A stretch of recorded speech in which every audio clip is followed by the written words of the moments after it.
ഒരിക്കലും വിചാരിക്കാതുണ്ടായ ഒരു അപകടത്തിൽ ഹോസ്പിറ്റൽ ജീവിതമാണ് ഇപ്പൊ എനിക്ക്. എന്നെ കാണാൻ എന്റെ കൂട്ടുകാർ വന്നു. പിന്നീട് വന്നത് ക്രിക്കറ്റ് കളിച്ചപ്പോ ഒടിഞ്ഞ കൊച്ചാപ്പ. നിനക്കൊക്കെ പറ്റുന്ന പണിക്ക് പോയ പോരെ. ഇനി ഇതിന്റെയൊക്കെ ബില്ല് എത്രയാവുന്ന വിചാരം? കൊല്ലാതെ കൊന്ന്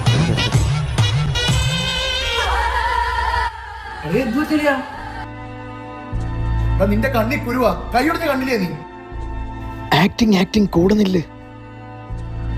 ഞാൻ ചിലപ്പോ ക്രിക്കറ്റ് കളിച്ച് കൈയൊടിയും, ചിലപ്പോ മാവിന്ന് വീണ് കൈയൊടിയും. നിനക്ക് എന്താ വേണം നാറി? എടാ നിന്റെ പോക്കറ്റ് ഞാൻ കാശ് വെച്ചോ? എനിക്കറിയാം എങ്ങനെ ബില്ലടക്കണമെന്ന്. അങ്ങനെ കൊച്ചാപ്പ ഞാൻ അങ്ങനെ പറയൂ, നമ്മള് കുടുംബക്കാര്. ഞാൻ ഇവനെ പറഞ്ഞേ വേസ്റ്റ് താണ്ട ദോണ്ട ബാക്കില് മോനെ അർജന്റായിട്ട് പോണ ഒരു വസ്തു കച്ചവടമുണ്ട്, പോട്ടെ. ഇപ്പഴേ പോലെ എന്തെങ്കിലും ഉപദേശിച്ചിട്ട് പോകും. ഇല്ല ഇപ്പൊ ചെന്ന് അടുത്ത വണ്ടിക്ക് വീട്ടിൽ പോവാം. കയ്യും കാലും ഒടിഞ്ഞിട്ടേ വേദന. ഇതുപോലെ ചില കുടുംബക്കാർ